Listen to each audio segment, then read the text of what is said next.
Hi, this is Mark with QuicksVenture.com. In this video, we're doing a quick review of the Acer V5-122P Ultraportable notebook. This is an AMD A6-based notebook with the AMD A6-1450 processor. That's a quad-core processor running at 1 GHz and boostable up to 1.4 GHz when plugged in and in high-performance mode. This is an 11.6-inch sub-notebook. It's very small and relatively light, and this is the model that comes with a backlit keyboard. In battery mode, we have to turn it on, but it's a very useful feature. However, the defining feature of this particular notebook, in fact the entire Acer V5-122 line, is this IPS touch panel. So we have a 10-point multi-touch screen with a glass screen, and it is also an IPS panel, which means it has excellent viewing angles. So for watching video or doing any kind of graphics work, you don't lose visual integrity when you go at very extreme viewing angles. It's a very nice panel. It's a little bit more dim than some of the competing panels, but this notebook is also priced at around $350 to $400. You can pick it up at Walmart or Costco in the States, and in other countries at other retailers, and you can even find it refurbished for a little bit less. The notebook itself is very usable, but it is a bit shy on ports. Let's take a look at the side. We have one full-size USB 3.0 port and what looks like a mini display port. It's in fact an Acer mini CP port, meaning that it is both a display port and USB port combined. However, in order to use any of the advanced features, you need to buy Acer peripherals. Most display port adapters will work natively if they're mini display port. On the other side, having a little focusing problem, but on the other side we have a USB 2.0 port, power, and a headset jack. There is no Ethernet port, and there is no HDMI port.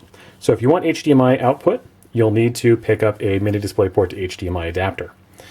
In my version, I did receive a mini DisplayPort to VGA adapter in the box, so that may be common. However, it's unclear if that is with all models, so check the packaging to see which adapters are going to come with your model.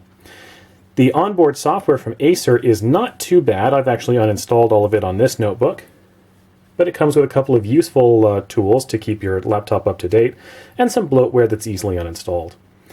The main usage for this laptop, of course, is going to be in ultra-portable mode, where you're going to be doing things like watching videos, Hulu, Netflix, or videos that you may have downloaded or ripped from DVDs, who knows, but it is very capable at playing videos. It can play 720 and 1080p videos with no problem if they're in the H.264 format. Netflix runs at HD, as does Hulu, and it looks fantastic. The keyboard is easy to type on. 11.6-inch notebooks still have full-size keys, and I've got relatively large hands. It's a bit compact because there's not much room on the sides and there's no number pad, but I find the keyboard very responsive and easy to type on. The touchpad is the standard Acer touchpad. It's a multi-touchpad, so you can zoom and use two fingers at once. Left and right click are just on the edges, so they work. However, they are not as easy to find as they would be if they were just regular buttons like you may be used to. The touchpad is okay, it's not great, but it works. One other piece of hardware that may be problematic is the Wi-Fi adapter inside. It is a single band 2.4 GHz wireless and Theros card, and it's actually very difficult to replace. On this notebook, Acer enforces a pin 20 hardware lock, which means that if you install most other mini PCIe Ethernet Wi-Fi adapters, you won't be able to use the card unless you put Scotch tape over pin number 20. The process is not that hard. I've actually done it with another card. But the other problem is there's only a single antenna inside. So if you want to use both 2.4 and 5 GHz bands on a different card, you'll need to purchase another antenna, find some place to stick it inside the machine, and then tape over pin number 20 on the new Wi-Fi card. Battery lasts about 2.5 to 3 hours. There is on the bottom a port for an extended battery, which is a nice feature. So if you pull off this piece of plastic on the bottom, there is a place to attach another battery. The battery on Acer's website is about $100. There are some knockoffs that are more like $30, and if you can find one, it would be a great addition. The battery life on this laptop is not stellar, but coupled with a secondary battery, it goes up to somewhere closer to 6 or 8 hours. So with that in mind, make sure that you understand what you're buying here. This is a very inexpensive notebook, but it works very well. The defining feature, of course, is the screen, which is gorgeous. The keyboard is quite good. The touchpad is okay, but not great. Wi-Fi is acceptable, and performance is not too bad. This model comes with a 500 gigabyte 540 RPM hard drive. It's a 7mm hard drive, which means it may be more difficult to replace than full-size 9mm hard drives.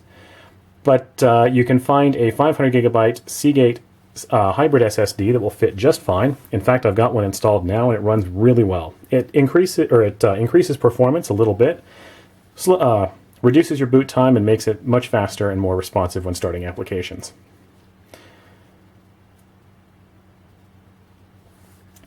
Finally, the aesthetics of the notebook are pretty good. As you can see, it has a brushed metal look to it, even though it's plastic. And on the bottom, it's just a standard matte black. Very nice. I really like it. It's replacing, for me, a V5-171 series notebook, which is roughly the same thing, but with a Core i3 and a standard non-touchscreen TN panel.